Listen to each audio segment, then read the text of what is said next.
From Riverside Health System, this is the Healthy You podcast, where we talk about a range of health-related topics focused on improving your physical and mental health. We chat with our providers, team members, patients, and caregivers to learn more about how to maintain a healthy lifestyle and improve overall physical and mental health. So let's dive in to learn more about becoming a healthier you.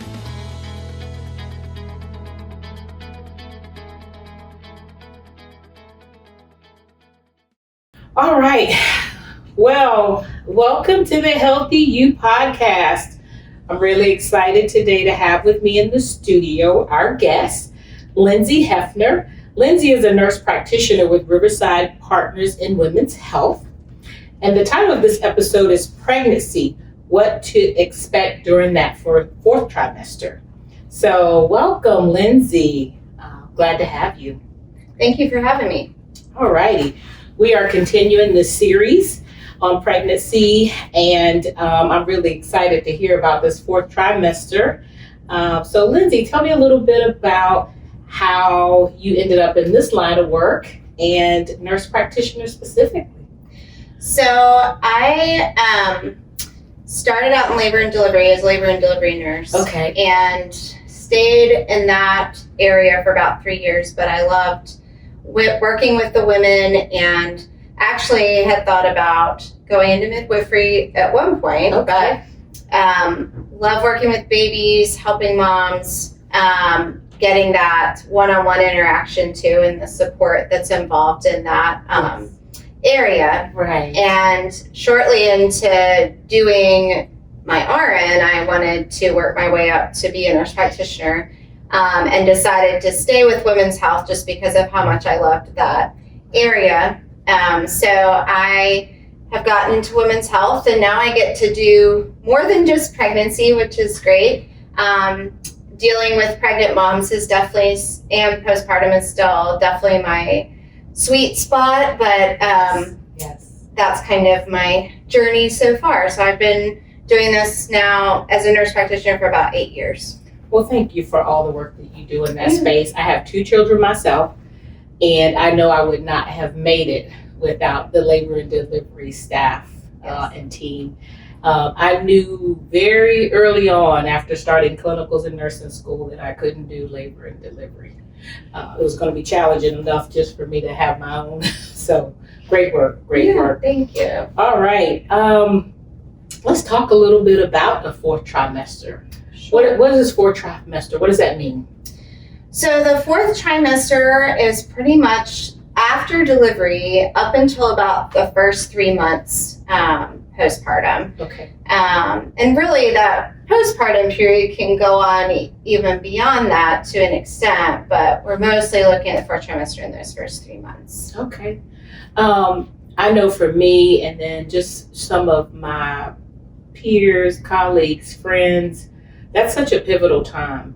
Mm-hmm. And we don't always talk about some of the challenges women experience, specifically postpartum depression, just changes in mood, lack of sleep.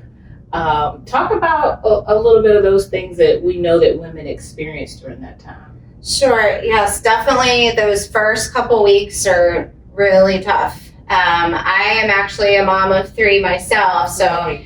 I've been in those shoes from a personal standpoint, but also, seeing and hearing the stories of so many women coming in after, and the struggle is real, so to speak.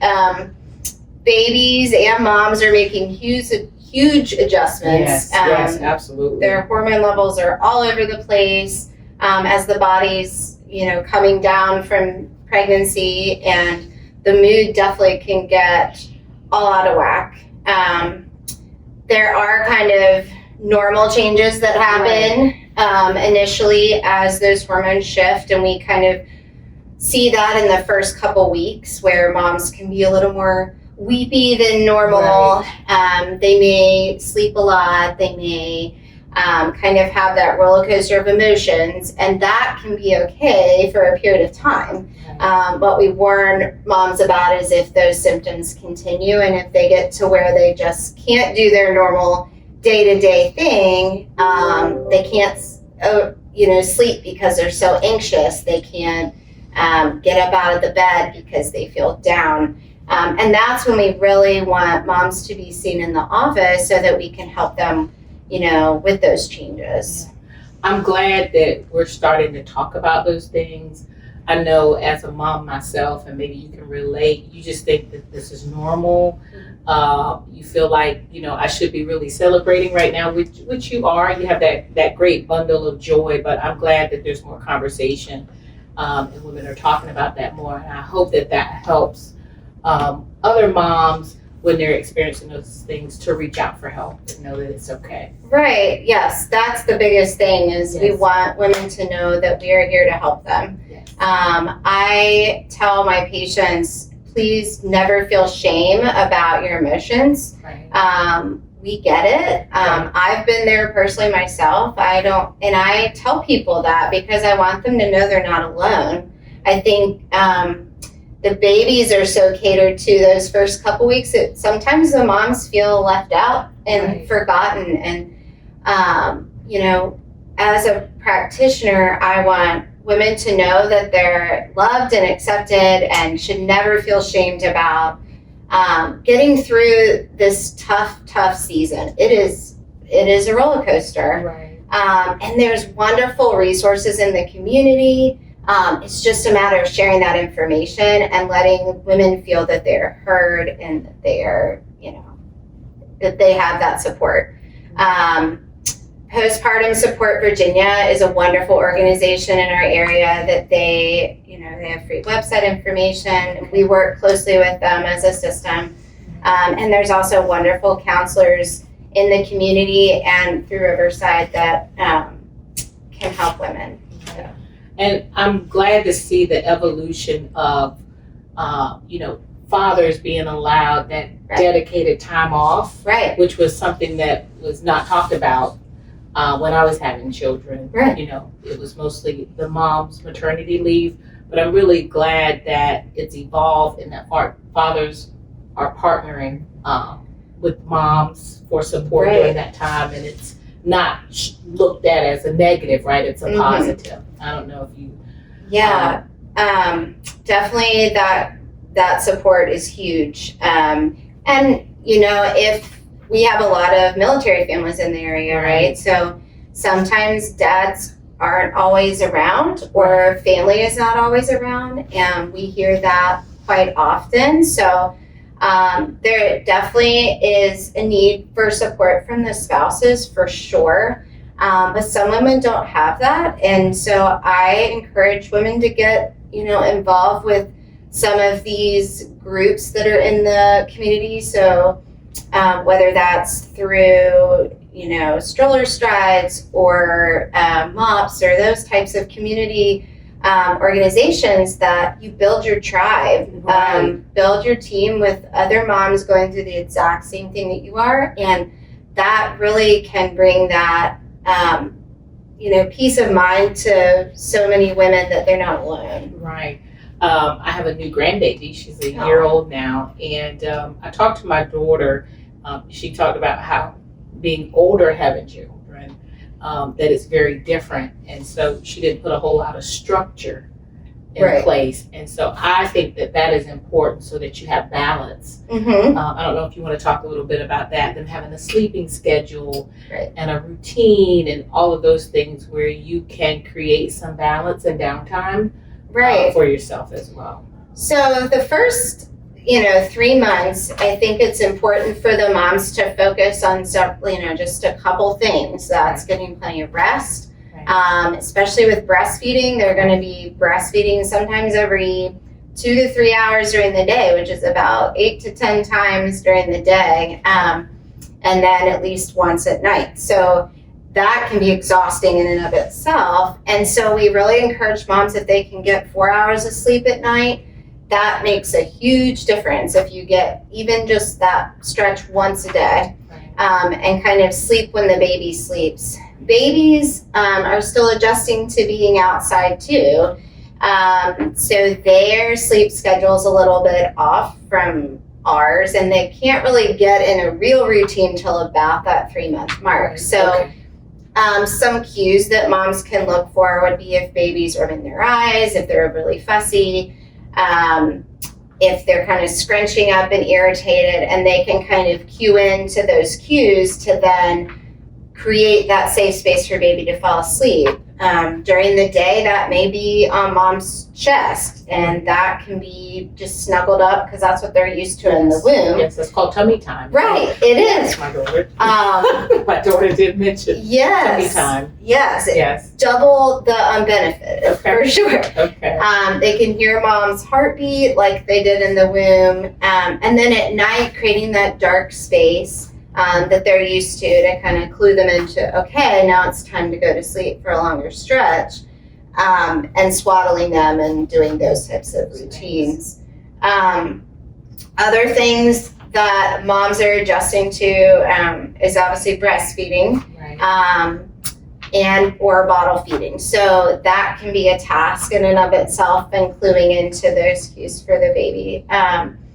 So that's kind of their biggest job when they come home, the moms, is to make sure the baby's fed and that they get plenty of rest. Right. And I know when you're breastfeeding, you want to spend that time with the baby initially early on, but pumping can be an option and taking a break. And mom shouldn't feel guilty about that. I know that that comes up sometimes. They feel like only the mom having the baby latch on is the only way that they can be fed during that time. But to get rest, to your point, you may be able to pump and get some support. I'm glad you brought up the guilt or the shaming, whatever you want to say, but that is really important because that can be a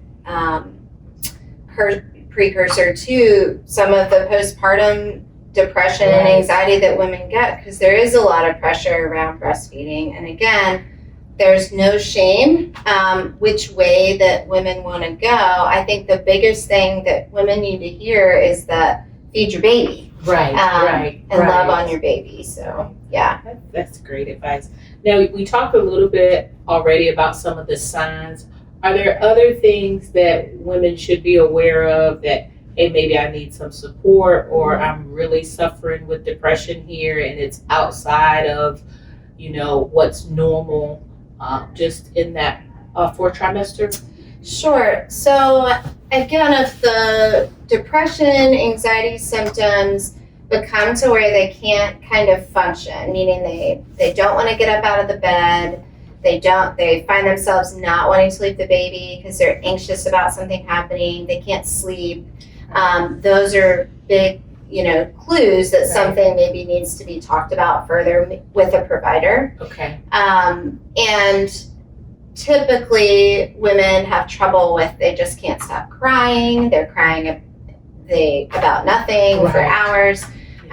With sleep, if they don't sleep, sometimes that can turn into periods of manic episodes where you find them cleaning the house for long periods of time, or kind of talking outside their head, different person type. And that we don't want that to lead to where they'd want to harm themselves or somebody else. So that's great feedback, great information. I think the more that we talk about it, the more that we support moms. And we have to lean on each other, and to your point, whatever your support group or support system looks like, use that during that time. Yep. Okay. Well, would you say again the group that you mentioned earlier that women can reach out to, and if someone is listening today, how can they connect with those resources to support them during this time? Sure. I think, like I said, the biggest thing is get help. Okay. And I would keep that just on the forefront of your mind. If you need help, don't be ashamed or scared to ask for it. We are more than happy to see patients in the office. Okay. All of our Partners in Women's Health providers are well versed and knowledgeable about postpartum depression, anxiety, and beyond that. So that can look a little different depending on the areas where patients live. Right. But Postpartum Support Virginia covers the whole peninsula. So women can go on that website, which is postpartumvirginia.org. Yes. And they can see exactly what resources are in their area. They have meetup groups. And that's a really good way to also connect with other women going through the exact same feelings that they are. Okay. And, sometimes medication is indicated. And I can't say enough that women should never feel shame or guilt about needing to be on medication. It's a season. We actually look into postpartum depression for the first 2 years after birth. So if women are experiencing those symptoms, sometimes it's not initially right after having a baby. Sometimes it's even 6 months to a year after having a baby. Right. But that can come from all those changes and the life stressors that come with having a new person in their lives. Absolutely. So, yeah. I know we're talking about mom. Sometimes we can overlook what's going on with ourselves for the sake of our babies. Are there some things that women can look for in their baby where they may not be thriving or feeding off of them and their emotions?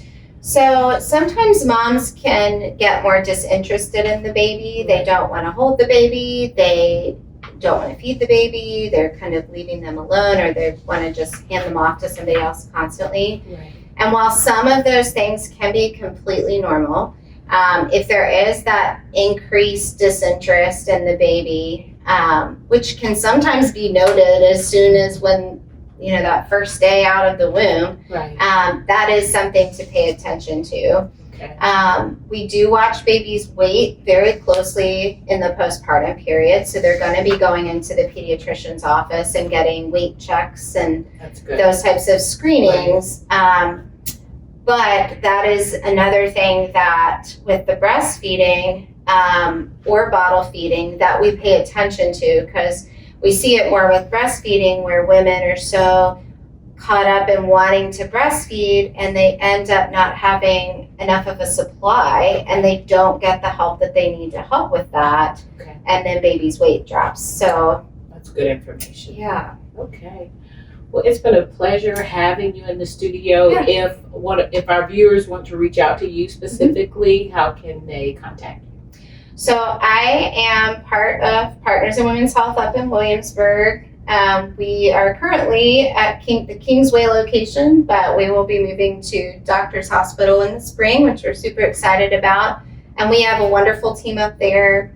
I've been very blessed to be a part of that. So, All right. Yeah, thank you so much for your time, and Yeah, you're welcome thanks to for come having back me. Yeah. anytime. yeah, Thank you. Thank you for listening to this episode of Healthy You. We're so glad you were able to join us today and learn more about this topic. If you would like to explore more, go to riversideonline.com.